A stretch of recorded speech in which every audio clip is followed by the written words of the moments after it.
हनुमान, ये कौन है? इससे पहले हमने कभी नहीं देखा। और इसके हाथ क्यों बंधे? प्रभु, ये मेरा पुत्र मकरध्वज है। आपका पुत्र? हाँ लक्ष्मण भैया, मेरे श्वेत से जन्मा मेरा पुत्र।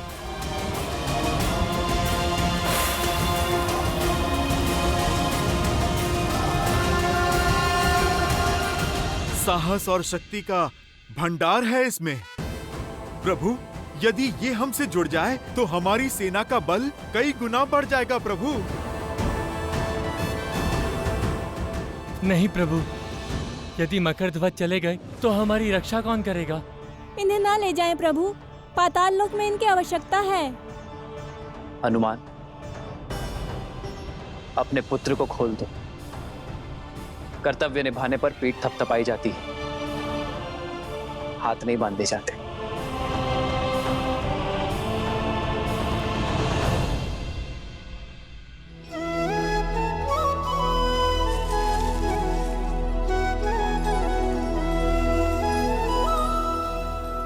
तुम्हारे स्वामी समाप्त हुए और तुम्हारा कर्तव्य भी।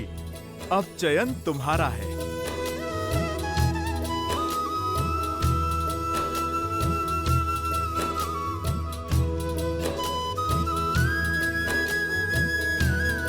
उठाओ। कर्म को धर्म समझने वाले का स्थान मेरे हृदय में है, चरणों में नहीं। और तुम तो मेरे प्रिय हनुमान के पुत्र हो। सदा विजयी भव। तो स्मरण रखना मकरध्वज, कर्म का उचित फल तभी मिलेगा जब उसे धर्म की रक्षा के लिए किया जाएगा। तुमने अपने राजा की आज्ञा निभाने के लिए धर्म की पुकार को अनसुना किया, न्याय की पुकार से मुख मोड़ लिया।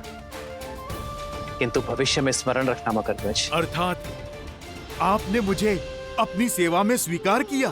तुम्हारी सेवा और शौर्य की आवश्यकता यहाँ पाताल लोक में है। मेरे पास तो मेरा हनुमान है, किंतु यहाँ पाताल लोक में कोई नहीं है। अहिरावण और महिरावण के पापों के अंत के बाद तुम्हें यहाँ पुण्य का सूर्य उगाना होगा।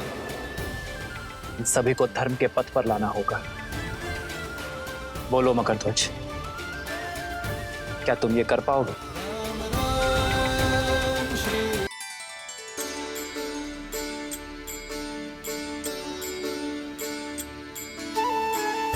तो आज से पाताल लोक का शासन तुम्हारा हुआ। जाओ मकरध्वज, अपने पिताश्री से आशीर्वाद ले लो।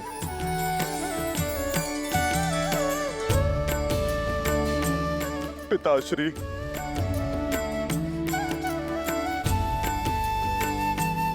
प्रभु की सीख स्मरण रखना, मेरा पितृ ऋण चुक जाएगा।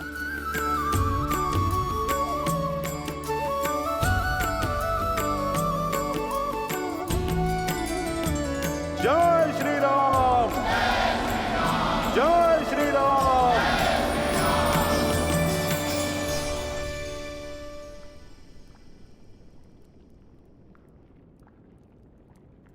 जय श्री राम। श्री गुरु चरण सरोज रज,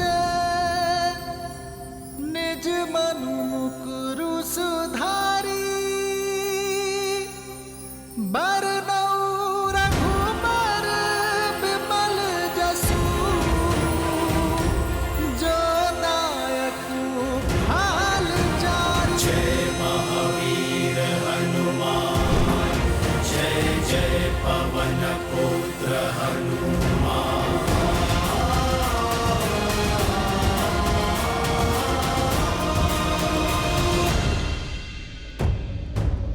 भोर का सूर्योदय होने को है और अब हमारी आशाओं का सूर्य अस्त हो रहा है।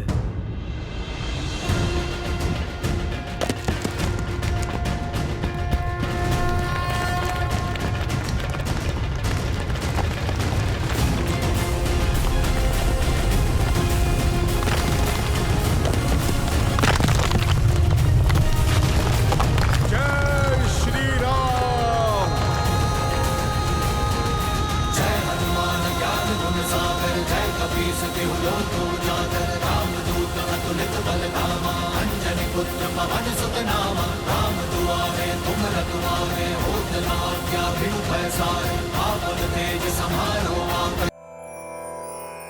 हनुमान के होते हुए हमारी आशाओं का सूर्य अस्त कैसे हो सकता है जामवन जी?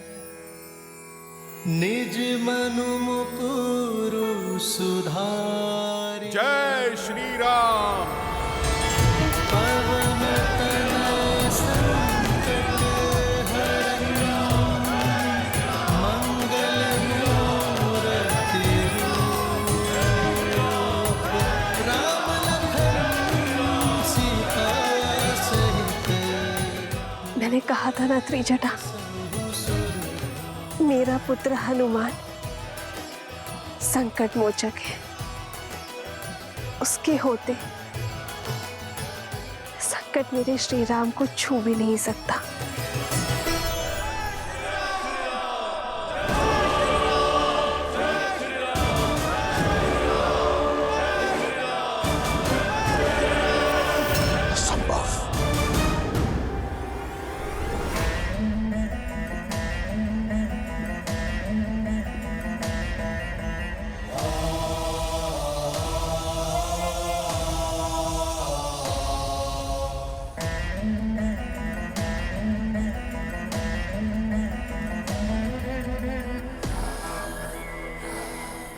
कर चरण कृतम वाक् कानजम कर्मजम वा श्रवण नयनम जम वा मानसम वपराधम वीतम वीतम वा सर्वमितत् क्षमस्व।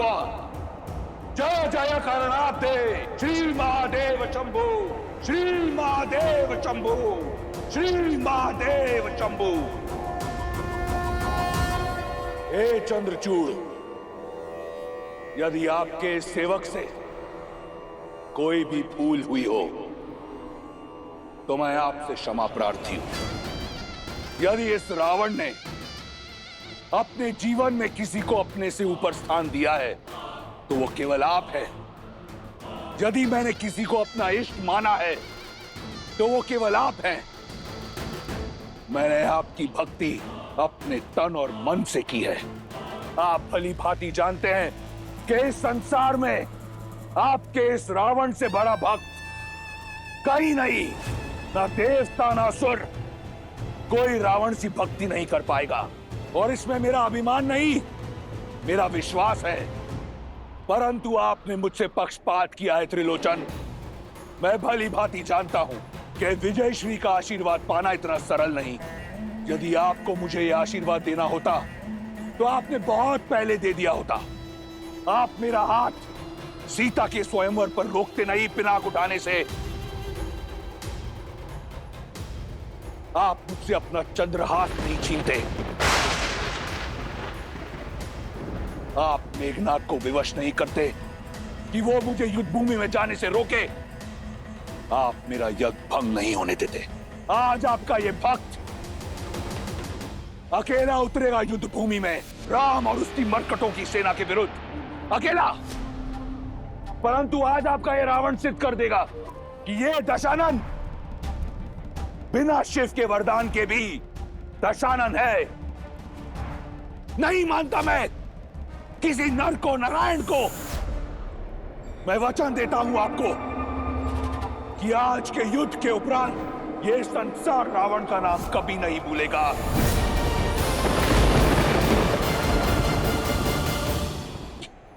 विजय और पराजय का नहीं, जीवन और मृत्यु का नहीं, आत्मसम्मान का है। उस लंका का है जिसके लिए मैंने सहस्त्र वर्ष तप किया। उस राक्षस कुल का है जिसके उत्थान के लिए मैं लड़ता आया हूं, जिसे मैंने विजय मंत्र दिया, परम रक्षाम। वो मंत्र जो हर राक्षस को आत्मविश्वास से भर देता है। आज लड़ूंगा मैं उस मंत्र की रक्षा के लिए। अपने हर शत्रु को मारकर उसकी चिता को अग्नि दे उसकी भस्म के साथ लौटूंगा कल मैं, और उससे करूंगा आपकी भस्मारती, सिद्ध कर दूंगा एको अहम द्वितीयो नास्ति न भूतो न भविष्यति। हर हर महादेव, हर हर महादेव, हर हर महादेव।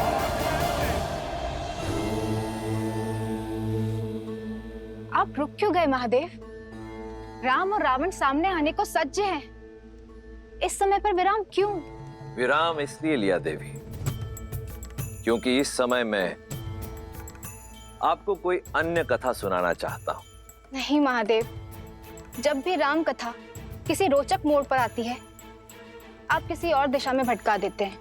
हम दिशा से भटके ना, इसके लिए आवश्यक है कि जब कोई मोड़ आए तो रुक कर भली भांति चारों ओर देख लेना चाहिए, उसके पश्चात ही प्रस्थान करना चाहिए। आप सुनाए बिना मानेंगे नहीं, तो सुनाइए। तो सुनिए, मेरे परम भक्त रावण और श्री राम के संग्राम से पहले की यह कथा, नारायण के दो भक्तों को मिले वरदान की यह कथा। सतयुग के आरंभ में नारायण के दो महान भक्तों ने जन्म लिया।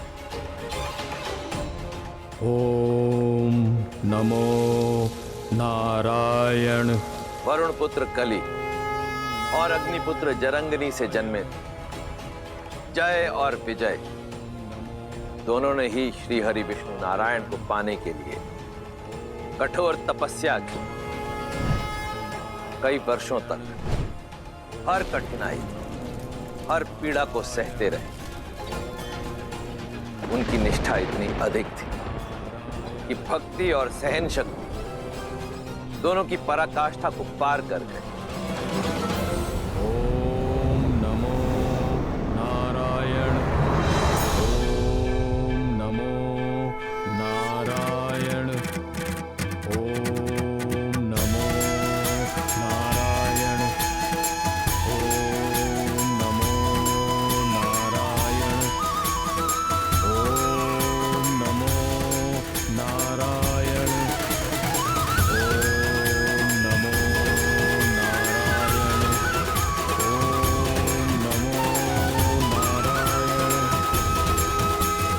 अपने आराध्या के प्रति जय और विजय की निस्वार्थ श्रद्धा, ये कठोर तप और ये अद्भुत भक्ति देखकर मेरा मन गदगद हो जाता है।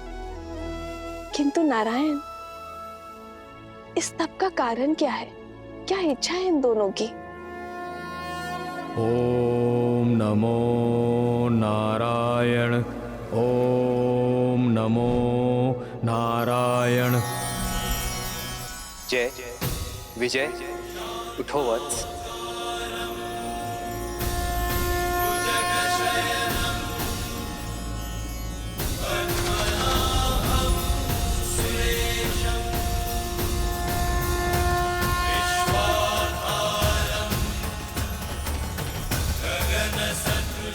प्रभु, हमारे नारायण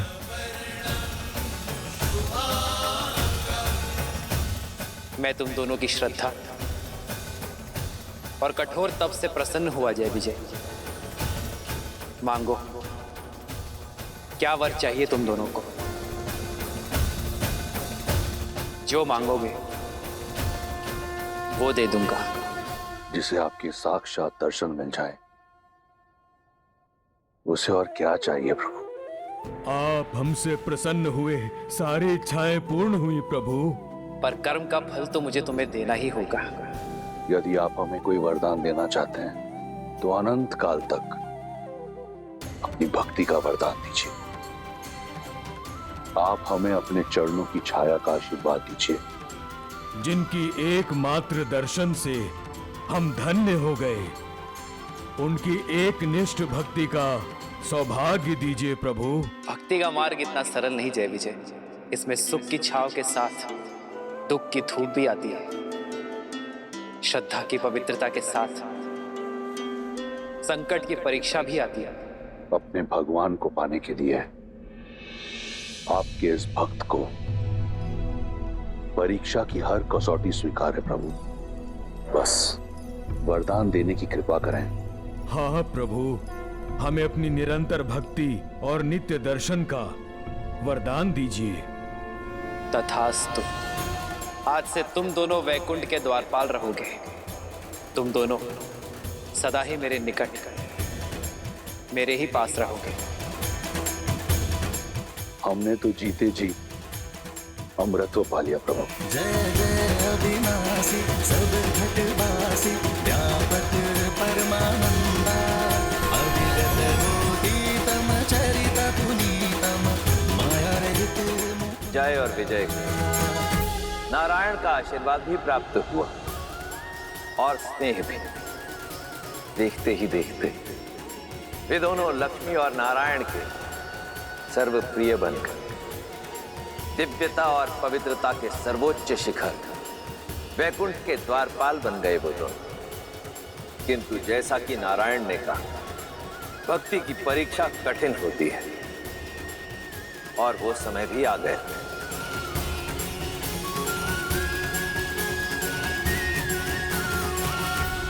जय विजय, देवी और मैं कुछ चर्चा कर रहे हैं। ध्यान रहे कोई विघ्न ना डाले। जो आज्ञा प्रभु। जो आज्ञा प्रभु।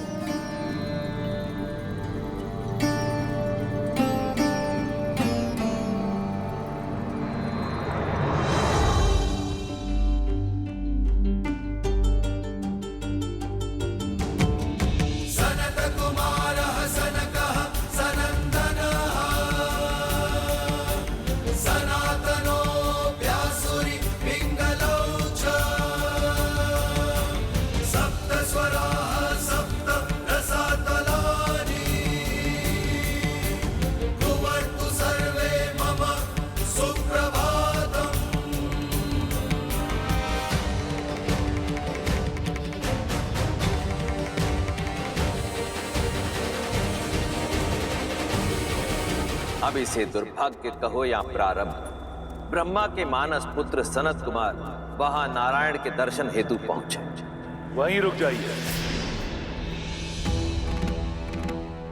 जय विजय नहीं जानते थे कि जिन्हें उन्होंने रोका वो कोई साधारण बालक नहीं थे, अपितु सनत कुमार थे, जिन्हें सृष्टि में कहीं भी बिना रोक टोक विचरण करने का वरदान प्राप्त था।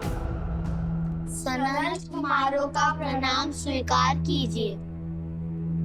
आप भी वैकुंठ के द्वारपाल जय और विजय का प्रणाम स्वीकार करें। हमें दर्शन करने हैं नारायण के। संभव नहीं। प्रभु के आदेश से अभी वैकुंठ में प्रवेश वर्जित है। आज तक तो वैकुंठ के द्वार कभी किसी विष्णु भक्त के लिए बंद नहीं हुए, तो आज ये परिवर्तन कैसे? प्रभु का आदेश है कि वे और माता एकांत में, वो किसी प्रकार का विघ्न नहीं चाहते। विघ्न नहीं होगा। हमारी अभिलाषा केवल उनके दर्शन की है। हम बिना उनका एकांत भंग किए चुपचाप दर्शन करके यूं लौट आएंगे। प्रतीत होता है ऊंचा सुनते हो बालक, कहा ना प्रभु विश्राम में है। प्रतीत होता है आप सृष्टि के नियम नहीं समझते। अरे यदि भगवान ही आंखें बंद कर लेंगे तो सृष्टि की पीड़ा कौन देखेगा? छोटे छोटे होते अनिष्ट को कौन रोकेगा? हम आपसे किसी भी प्रकार का वाद विवाद नहीं करना चाहते। इस समय आप वैकुंठ में प्रवेश नहीं कर सकते। आप कृपया हमारा समय व्यर्थ ना करें। अभी जाएं और पुनः किसी और समय आएं। भक्तों की विनती मत ठुकराइए। जाने दीजिए ना, नारायण बहुत प्रेम करते हैं हमसे। आपसे तो तनिक भी रुष्ट नहीं होंगे। क्षण भर की ही तो बात है। हम यूं जाकर यूं आ जाएंगे। जाने दीजिए ना, जाने दीजिए ना, जाने दीजिए ना। प्रभु के दर्शन करने हैं, प्रभु से मिलना है। देखो बालकों, हट न करो। हम बालक समझकर प्रेम से समझा रहे हैं, तुम तो सर पर ही आ बैठे। अब उल्टे पग लौट जाओ, अन्यथा क्या? श्वास निश्वास के बीच बाधा बनोगे? सूर्य को प्रकाश फैलाने से रोकोगे? भक्त को भगवान से मिलने से रोकोगे? असंभव को संभव करोगे? कुछ नहीं कर सकते तुम। प्रतीत होता है तुम ऐसे नहीं मानोगे। लगता है इन बालकों को वैकुंठ के द्वारपालों की शक्ति का आभास कराना होगा। ये गदा देख रहे हैं आप?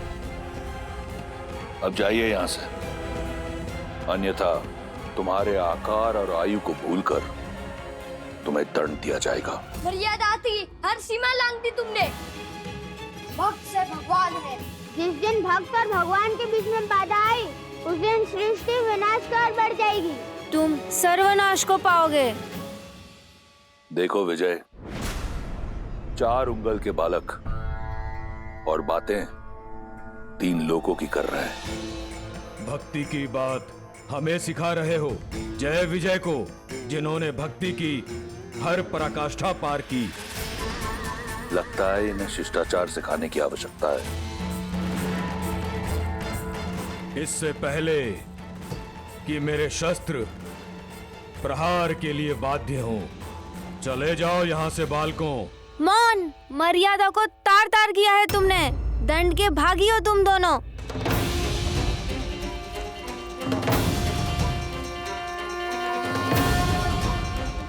वैकुंठ वो है जहाँ कुंठा नहीं, और इस वैकुंठ में तुम जैसे अभिमानियों और अधर्मियों के लिए कोई स्थान नहीं हो सकता। यहाँ रहने के अयोग्य हो तुम। कठोर से कठोर दंड के पात्र हो तुम। हम ब्रह्मपुत्र सनत कुमार तुम्हें श्राप देते हैं कि तुम अब से मृत्यु लोक में रहोगे। जिन भक्तों को तुमने भगवान से दूर रखा, अब वही तुम्हें सदा सदा के लिए भगवान से दूर करते हैं। अपने प्रभु के दर्शन को तरसोगे तुम।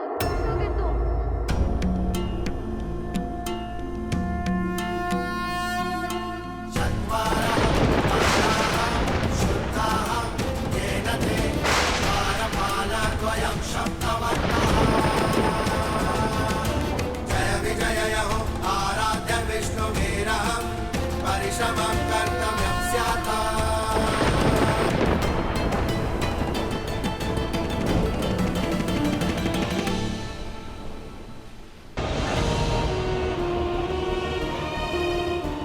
क्षमा कर दीजिए हमें, बड़ी भूल हो गई हमसे। हम नहीं जानते थे कि आप ब्रह्मा पुत्र हैं। बालक समझकर आपसे उपहास कर रहे थे। यदि आप चाहें तो हमारे प्राण हर लीजिए, परंतु अपने प्रभु से वियोग का श्राप मत दीजिए।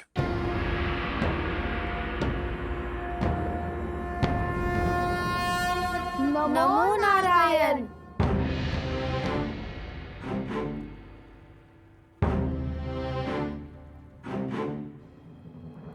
सनत कुमारों, वैकुंठ में आपका स्वागत है।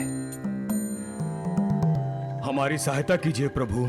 हमें श्राप के दंड से, आपके वियोग के दंड से उबारिए प्रभु। भूल हुई है हमसे प्रभु, पर यह दंड बहुत बड़ा है। हम तो केवल अपना धर्म निभा रहे थे, आपकी आज्ञा का पालन कर रहे थे प्रभु। हमसे भूल अवश्य हुई है, परंतु हम अपराधी बनकर इतने बड़े दंड के पात्र कैसे बने? जब उत्तरदायित्व बड़ा हो तो छोटी से छोटी भूल भी बड़ा अपराध बन जाती है, क्योंकि उच्च उत्तरदायित्व वाला व्यक्ति संसार के लिए प्रेरणा बन जाता है। ये पहली भूल केवल एक ही भूल नहीं थी। तुमने बालक समझकर सनत कुमारों का अपमान किया, और बालक साधारण हो या असाधारण, सदैव प्रेम का पात्र होता है। दूसरी भूल अभिमान। ये वैकुंठ है और अभिमान सदा कुंठा का उद्गम होता है। और तीसरी भूल, तुम दोनों ने मेरे आदेश का पालन केवल सुनकर किया, समझकर नहीं किया। विघ्न डालने में और सूचना देने में अंतर होता है जय विजय। तुम आदर और सम्मान सहित इन्हें रोककर मुझे सूचना दे सकते थे। और चौथी और सबसे बड़ी भूल, तुम दोनों स्वयं मेरे भक्त हो। तुम दोनों ये कैसे भूल गए कि भक्त और भगवान के बीच का संबंध संसार का सबसे सरल नाता है। जब जब भक्त पुकारेंगे तब तब भगवान आएंगे। जब जब भक्त दर्शन की आशा करेंगे तब तब भगवान पधारेंगे। और जब जब कोई इस संबंध के बीच आएगा तब तब वो इस दंड का भागी बनेगा। जैसे द्वारपाल हैं, इनके अपमान के लिए मैं आपसे क्षमा प्रार्थी हूँ। नहीं नहीं प्रभु, आप क्यों क्षमा मांग रहे हैं? आपका तो कोई दोष भी नहीं है। दोष है कुमारगण। सेवक का कर्म स्वामी के यश और अपयश का कारण होता है, उसके पाप और पुण्य की सिद्धि होता है। तो सेवक के दोष और दंड का भागी मैं भी हूं। यदि इन्होंने मेरे आदेश की आधी पालना की है तो इसका दोषी मैं भी हूं, क्योंकि मैं इन्हें आदेश ठीक से समझा ना सका। भूल तो हमसे भी हुई है। ब्रह्मपुत्र होकर धैर्य नहीं रखा, क्रोध को हावी होने दिया स्वयं पर। तो क्षमा कर दीजिए हमें सनत कुमार, जो चाहे दंड दे दीजिए, बस अपने श्राप को लौटा दीजिए। हमें अपने प्रभु के वियोग के नरक में मत ढकेलिए। धनुष से निकला बाण और संतों का शाप कभी वापस नहीं लिया जा सकता। जय, हमें स्वयं से दूर मत कीजिए प्रभु। बहुत कठोर तप करके यहाँ तक पहुंचे हैं प्रभु। आप तो संसार के पालन करता है, कोई तो उपाय निकालिए, उभारिए हमें।